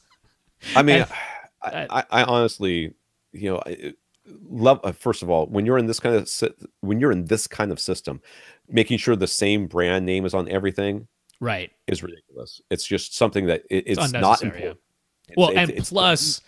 Again, similar thing with JBL. From series to series, they don't necessarily all sound the same. So just having the JBL name on it is unimportant. Series, and especially, and this is, I'm going to give them a little bit of leeway here. When you're talking entry level, nobody's stuff, almost nobody's stuff. When they have as big an offering list as JBL does, you're going to have a very hard time maintaining consistency from their Bluetooth speaker, wireless speaker, all the way up to their synthesis stuff. It's you're not going to have that. RBH can do it because their entry level is what most people would not consider to be an entry level price. Most people are thinking a couple $100 and you get a 5.1 system and a receiver. That's an entry level price. RBH doesn't start there. They start where they can actually make a speaker that fits within the continuity of their entire line. JBL is, I mean, they've got a lot of other stuff going on. So let's give them a little bit of a break there. But yes, I would not worry about it. I would try to get something better than what you already currently have. And the issue though is if the limit is $50 for a pair of speakers, there's not a lot out there. What else? Yeah. What else? I mean, are the Monoprice premiums going to be any better than these N24s? I mean, as surrounds just on either side of your couch on stick stands, nah. So if these are easily available to you from work or whatever, then yeah, I've got no problem with them. They'll do the job as surrounds. But if somebody's returned a pair of bookshelf speakers that are whatever, you work at Best Buy, don't tell me that people don't return nice speakers from time to time, because they do. And when they do, and if you can get them for cheap, you should get those. And you can use them as surrounds. You can take your tower speakers and put them behind you. You're just like, hey, it's a speaker on a stand. I put it behind me. You're not going to use the bass coming out of those towers. So you might as, you're going to have the SVS to do that. So don't be constrained by this idea that you got to buy these itty bitty speakers. Right. Yeah, we're definitely saying you do not have to limit yourself to only JBL. Yeah. Not at all. Yeah. Yes. But yeah, don't put them up by your ceiling. That's way too high. Yeah. Jeff has projection set up. He sits 11.5 feet from his 120-inch screen. And there are already 2 pairs of in-ceiling speakers in the room that he isn't using at the moment. The ceiling is 9 feet high. Due to his screen size and seating distance, one pair of ceiling speakers is about 2 feet in front of him, and the second pair is about 7 feet in front of him. Could he call these top middles and top fronts, respectively, and use those ceiling speakers in a 7.2.4 configuration with his Marantz receiver?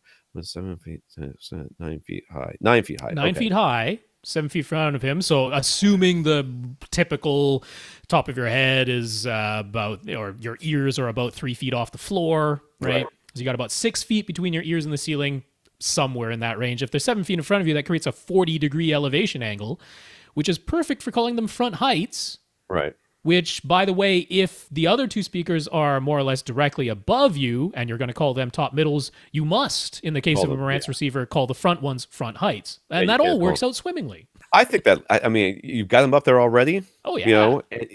Every once in a while, I would just lean forward. I mean, it's very easy to just label them as front heights and top middles. Effectively, there's no difference between front heights and top fronts. Yeah. It's kind of a weird thing that they even do that anyway. But given that the Marantz will only let you call them front heights if the other ones are called top middles. And the other ones are clearly nothing other than top middles. That's right. Being 2 feet in front of you, they are top middles. They cannot be top fronts or anything like that. So, and 7 feet in front of you, it happens to be exactly where front heights should be anyway. So yeah. it all works out. Chris says, thanks for talking about his Sennheiser HD599 versus his HD600 headphone decision and whether his Yamaha receiver would be able to drive either of them well without the need for an external headphone amplifier. Since we weren't exactly sure about what he'd be listening to or how he was planning to use these headphones, since he already has a pair of Sennheiser Momentum Wireless that he likes very much, he's back to provide some more information and to ask some more questions. He recently completed his home theater setup. He's got a Yamaha RX A2070 powering a 5.2.4 configuration with Q acoustic speakers all around. I still don't know who Q Acoustics is. They were a British brand, but they're now available in North America with some nice prices. So yeah, I'm going to take a look at them. One Velodyne CT120 sub, one SVS PB2000. CT120. I'm not super familiar with that one. That does not ring a bell. It must be very old, is what I'm thinking. Yeah, Velodyne's been around a long time, so they have. He's also got a 90-inch projection screen with an Optima HD UHD 60. Mm-hmm. It's one of the 4K DLPs with the wobbling DLP thing. And for those of you that cannot see this, he's got this projector screen. It's a fixed screen. It looks like it's like on a stand, maybe. It appears to be, yeah, because it's definitely in front of that wall. It's in front of its front wall, which is full of windows and drapes. Covered by curtains. Covered by curtains. It seems to be standing on top of an equipment cabinet. Yeah. To the left and right of the equipment cabinet are the two subs. On the other side of those are the two tower speakers. The right tower speaker is basically right on the right wall, which looks like it is a window. Mm-hmm. The left one, we cannot tell. It definitely goes off into someplace. Okay. And he's got a pair of front heights mounted up above that. I didn't see those. Yep. Front heights. The screen. Anyways, it rocks, he says. He loves gaming and watching movies in the setup. He also listens to heavy metal music, and that's where his setup rocks a little too much. His wife ends up asking him to turn it down, or if it's late and this gets her asleep, he can't crank it up at all. So that's where the headphones come in. The wireless Momentums are very convenient, but he feels as though he is missing a little something when he is really wanting to rock some heavy metal. So what he's hoping to gain with this that's what he's hoping to gain with this new wired pair of headphones. Is he correct in thinking that open back headphones will deliver better quality sound than his closed backed Sennheiser Momentums? Better imaging, better sound stage, better delineation, and clearer, more realistic sound. That's what he wants to achieve. And from the things he's read, it always seems like open back headphones are the way to go for these things. Is that generally true? I don't really think that there's any objective reason why closed back versus open back is inherently worse or better than the other one. Well, I mean, closed back in a headphone creates definite challenges, right? You can think of it as a teeny tiny little room that has been built around your ear, and because it's so small, you have a lot of reflections of significantly high frequencies. But there's so much direct sound. I mean, there's so much direct sound, but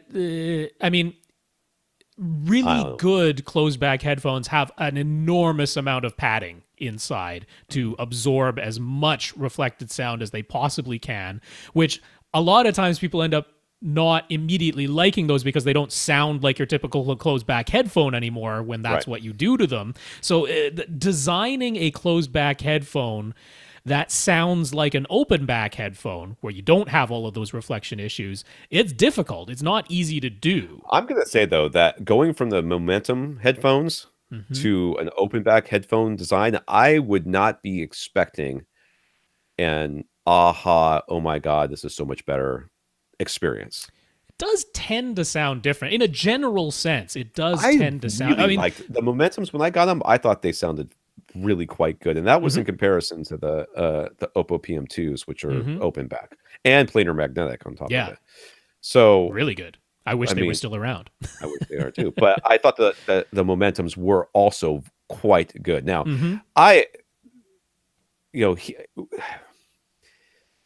He does care about bass, and that's one thing where open back headphones often struggle a little bit. That's where my concern kind of comes in too. Is that he's listening to heavy metal, which most people don't worry about sound quality with heavy metal. They worry about volume level with heavy metal. I guess there's that, yeah. So, but if your subwoofers and your bass and stuff are what's bothering your wife, and you're looking to get headphones that are going to solve that, I don't know that open back necessarily is going to be the solution. I mean, you should try it. No matter what, I think you should try it. But I would definitely have a good return policy wherever I bought these headphones from. Well, it. I mean, again, with headphones, it's even tougher because it can be a very personal preference thing. Right. I mean, to stick to this one question beginning, I do think there is, in a very general sense, often a difference between closed back and open back, but anything can be engineered around. You can make open back headphones that have strong bass. You can make closed back headphones that have wide open imaging and great sound staging. This is my problem with this whole idea that open back headphones are by design better. I think that open back headphones are that's only given to designs that are expensive. No one makes a cheap open back headphone. It doesn't exist. But closed back headphones are every price point. Right. So therefore, you're like, oh, every open back I've heard has been better than, has been very good quality. Therefore, all open backs are good. I don't think that's the case. I think the case is no one's going to sell an open back headphone for $25. Well, it's also no one's going to sell an open back headphone for mostly portable purposes because everyone can hear what you're listening to. Yeah, exactly. And you can hear everything around you because it's not blocking the sound very much at all from getting into you. So typically open back headphones are only sold to people who are critically listening at home, because that's the only environment where it really makes sense. Where you have acquired an environment that isn't bothering you and you aren't bothering other people, which fewer and fewer people seem to even care about bothering other people out in public. But nonetheless, that's still now that they just hold the phone up to their ear and with their music playing. People just play it out of the speaker. I'm like, they came with crappy headphones, but they came with headphones. Your phone came with headphones. Bring them, plug them in, use them, or like they're the people all on wireless the now. Speakerphone in the bathroom. Those are my favorite. Yeah, but in any case, I mean, so. Yeah, I mean, he wants even better imaging, better soundstage, better delineation, clearer, more realistic than the Sennheiser Momentums, which I agree are already quite good. Right. So overall, it's just a matter of you want higher-end headphones. They very well might end up being open back because a lot of higher-end headphones just are. Yeah. But I wouldn't completely constrict myself just to that. It's going to end up kind of being a byproduct is more or less the answer. Yeah. So his music source is mostly Spotify Premium since it's so convenient, but it's 320 kilobits per second, not lossless. So do audiophile headphones still make sense? Well, if it's true MP3 320, you're not going to really be able to hear. You're not going to be able to hear the difference between that. I can't hear a difference. And that's on my $530 in-ear monitors that are completely blocking out the world. I can't tell a difference. And let's be honest here, dude. As a heavy metal listener, you probably have some hearing loss anyways. So I don't know. I'd sweat the details on that one. Now, I think 320 kilobit is absolutely fine. Yeah. Absolutely they're crushing it down to like 92 or 98 or whatever it is. Well, sure, yes. Even 128, if you're getting into real critical listening, you could make the argument it's possible. Well, and I mostly, to your point, I would mostly notice that in the bass anyways. All of a sudden, the bass and the hi-hats sound like, what is that tink sound? That's the hi-hat? Really? That's right. Tink? That's what we're going with? What are they hitting a garbage can lid? All right, so he trusts Sennheiser, but he isn't opposed to other brands. A big issue for him is that the closest store with a decent selection of headphones is 3 hours away in Melbourne. He must be in Australia. He must be. Or Florida, because there's a Melbourne in Florida too. So he's relying a lot on reviews and our opinions. So now that we know a bit more about what he's looking for, should we be considering something other than Sennheiser's, the HD 599s or 600s? I mean, Audis is why are you not looking at planar magnetics to begin with? Those are sort of like the poster child of high-end open back imaging, soundstage. I mean, the whole 9 yards. So planar magnetics are sort of the new hotness, and they have been for quite some time. I don't know why you're not looking at that. And when you want planar magnetics that do deliver some good bass, Audis is the place to go. Yeah. That is the top choice. The unfortunate side of it is they ain't cheap. They Well, ain't what are cheap these at other? all. The Sennheisers aren't cheap either, aren't they? In like the $400-$500 range. Well, I mean, the HD 599s are quite affordable, but given everything that you have described now, I'm not going to say those are my absolute top choice. Those were my 100% top choice when I was thinking maybe this is about TV and movies. I just can't play my whole system. I want something really comfortable that sounds really good and clear for watching TV and movies. And the HD 599s being driven by an AV receiver, I'm all over that. But this is much more about critical listening, even though it's mostly heavy metal, but it's critical listening for him. Right. And he still wants the full frequency range and good build quality and all that stuff. I'm like, okay, now I kind of see where you're getting. And yeah, I mean, the LCD2 Classic from Audis, which go for $800. That's more expensive than either of the Sennheisers. That's cheap for their line, though.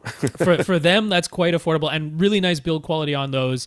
That would be probably my top choice here. Now, if you want something, it's got to be slightly more affordable. You can go to Wirecutter. You can go to Brent Butterworth, both of which are fans of Hi-Fi Man and the HE400 series, which is a little bit more affordable for a planar magnetic. They actually came up with an interesting thing where they only do the electronics on one side of the planar magnetic driver instead of both sides, like most planar magnetics are. So saves them a little bit of money doing that. Now, the HE400 series is kind of interesting because there was the original HE400s, then they did the HE400S, and then they did the HE400i. So it makes no sense, but the I is the most modern and the most sort of like up-to-date and widest frequency response. With each iteration, they got a little bit wider in the frequency response, a little bit lower in the bass, a little bit clearer in the treble, and not quite as... the original HE400 sounded quite bright because they basically emphasized 4 to 8 kilohertz and then dropped off. And now there's better, more linear extension. Those are in the under $500 price range, about $450 for the 400Is. Brent Butterworth likes those a lot, but Hi-Fi Man has introduced a brand new pair at the $500 price point that they call, what is it, Sundera, I believe. Sundera, yeah, it's $499. Yeah. And those now have the widest frequency response out of all of them, including significantly deeper bass extension. Now, these are not bass headphones by any description, but they are described as having nicely extended and linear bass response, which means you could apply some EQ to it. You could apply some, bass tone control if they're just not giving you enough bass inherently, but they have the extension to at least play back whatever you're feeding into them. Plus, the Hi-Fi Man headphones are easier to drive, which, if you're going to be powering them directly off of your Yamaha AV receiver, not a bad idea at all. So the LCD2 Classic personally would probably be my top choice, given that I think bass is a consideration, and those out of the planar magnetic headphones, I like those when bass is a top consideration, but don't completely overlook the Hi-Fi Man. If you need this lower price point, easier to drive, the Sundera could be a top consideration. I think between those two. Yeah. Okay. Well, Sunderas look pretty good. I've never seen those before. So does this... You already answered this one. No, you didn't. Does this Yamaha RX A2070 have a separate headphone amp, or is it just repurposing 2 of its normal speaker amp channels when headphones are plugged in? And I do not know. Oh, it's a separate thing. It's not repurposing speaker amplifiers, which have way more power than you would ever need for headphones. Right. No, it's an op amp. It's just a little op amp in there that's driving the headphones. But Yamaha thankfully puts in a good quality, high power op amp, where a lot of other AV manufacturers they skimp on the little op amp they put in there for the headphone jack. But Yamaha does not. So it's a good, just regular op amp headphone amplifier in there. All right, Infinite Gary. Even though Gary hasn't been 100% happy with any of his OLED TVs when they're head-to-head with contemporary LCD TVs, he says it's game over and the OLEDs clearly look better to him. I'm going to start selling OLEDs because I keep stumbling over that stupid acronym. OLED is fine by me. But one area where LCD TVs clearly still hold an advantage is size for price. Very good 75-inch LCDs like the Sony X900F or Samsung Q8FN are priced at $3,500 or lower, and there isn't even an option for a larger than 77 inches when it comes to OLED. But OLED prices keep coming down. So how long before? Why does he keep asking us this? We don't know. how long before those 77-inch OLEDs are around $3,500, and when do we think we'll see even larger OLED screens? Dude, that's all they're working on is how to make these things bigger and cheaper. That's what they do. So, although there is some later. like keeping OLED as a premium thing because they're making all the money these days. So yeah, but that's never going to last.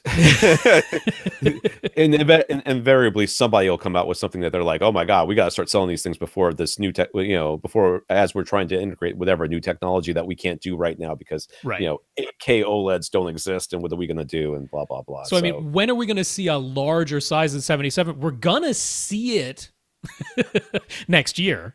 Because they've already announced they're going to be bringing out 8K OLEDs at the end of 2019. Right. We know that 88-inch OLED, I mean, they already built the thing. It's coming. They built the plant so that they could make that size. None of that is coincidence. So it's not going to be $3,500. That's for sure. No, the 88-inch 8K OLED is not going to be $3,500. That is going to be Let's make some predictions. What do you think? $3,500 for 77? No. What do you think for that 88-inch? How much is that 88-inch? How much is the 88-inch 8K gonna be? I say 25 grand.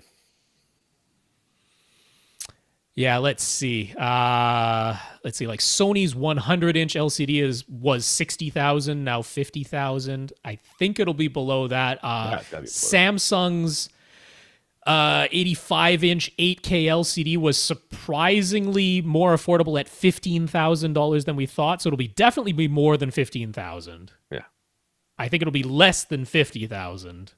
Yeah, I think they'll still charge a premium. I'm going to say 30,000. All right, if it goes between 30 and 25, then we both win. Yeah, we are. That's our predictions there. But $3,500 for a 77-inch OLED. Now, I mean, a lot of 65-inch OLEDs are $3,500 right now. A lot of them are. Right. From not just from LG, but from Sony and other manufacturers, Philips and Panasonic in Europe, and that are right around $3,500 for the 65-incher. Now the 77-incher, when it came out, the C8 77-incher came out at the beginning of this year, at the beginning of 2018. It was $9,000. It quickly dropped to $8,000. It is now $7,000 MSRP, and you can find them for $5,500.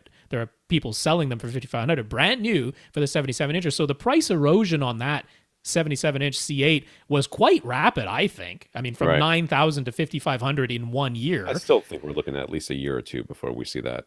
$3,500 is a big jump down for 77 inches. I don't think it'll be next year. I don't think it'll be 2020, maybe 2021. I think it depends on how fast 8K starts hitting. Yeah, because they're going to do 77-inch 8Ks, aren't they? So they can keep the price higher. Yeah. That's what they're going to do. Getting a 4K 77-inch might not even be a thing you can do in a couple of years. So we'll see. Maybe, yeah. James, this is our last question. James has his theater in one room, and then next door he has a room dedicated to his flight simulator. That's a house. That's awesome. I would like that. I would also like to not have children so that I could do that. I mean, I know that James. I don't know if James has kids or not, but I need to not have kids in order for me to have a game room like that. But when I do have a game room like that, it's not going to have a flight simulator in it, though. That's for sure. He's noticed that when his subwoofer is playing with nice full pressurization in his theater, the bass is actually even louder just on the other side of the door in his flight simulator room.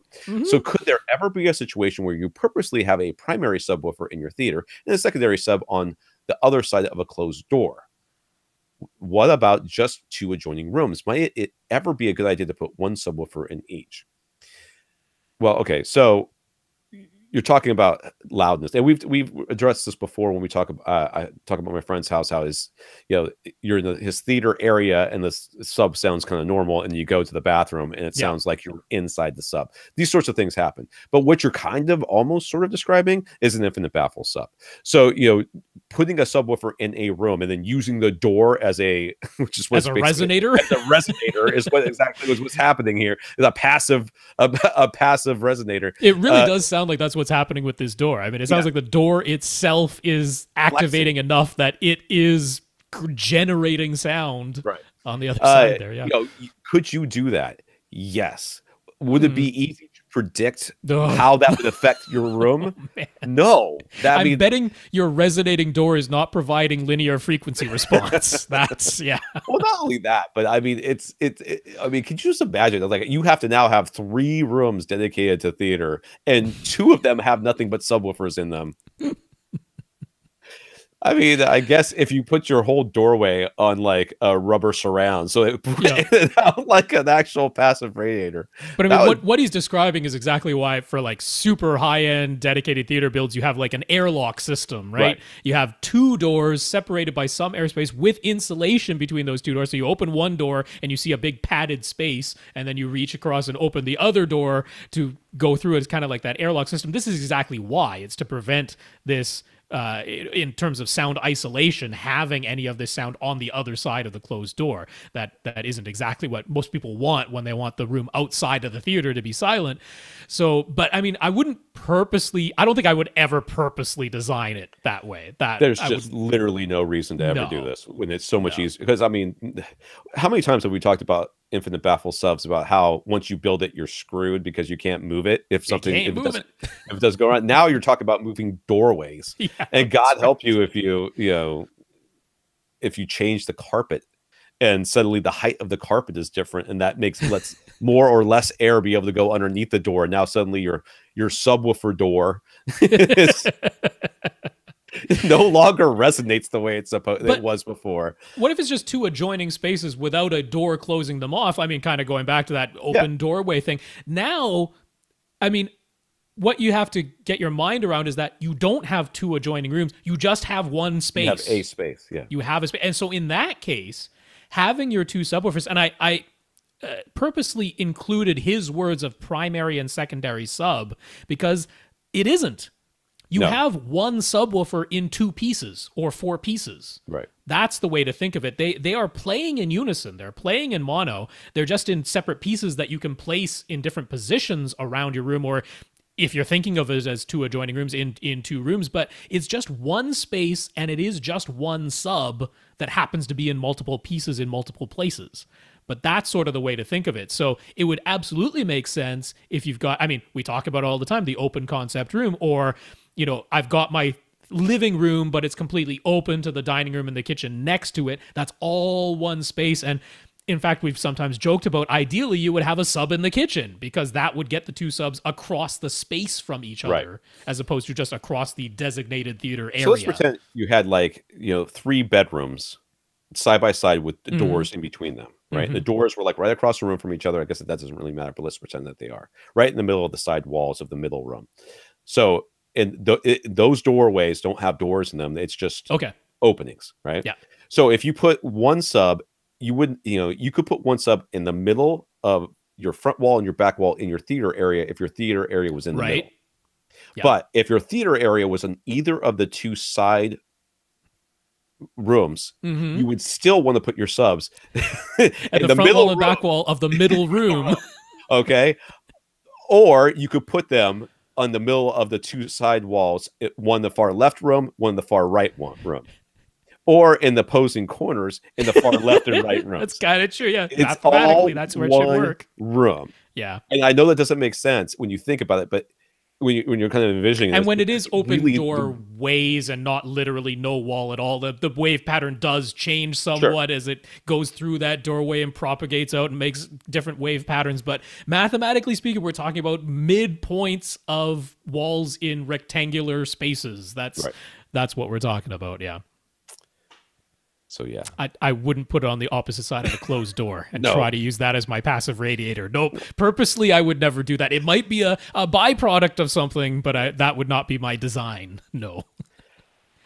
All right. Well, that's it for this week. Let's thank our listeners of the week. We're going to thank Daniel and James for going to www.avrant.com and clicking on the Buy Us a Cup of Coffee link and leaving us a PayPal donation. We also want to thank our 75 patrons, including Jeff, over at patreon.com. Yeah, so Daniel and James, thanks so much for those PayPal donations. James, thanks for being the trifecta donor there. So he is also a Patreon supporter, just like Jeff is, and our other 75 patrons at patreon.com/AVRant podcast. James also talked us up to SVS, and then Jonathan talked us up to RBH. So we appreciate that too. Yeah. All right. Anything else? We good? Yep. I think that's it.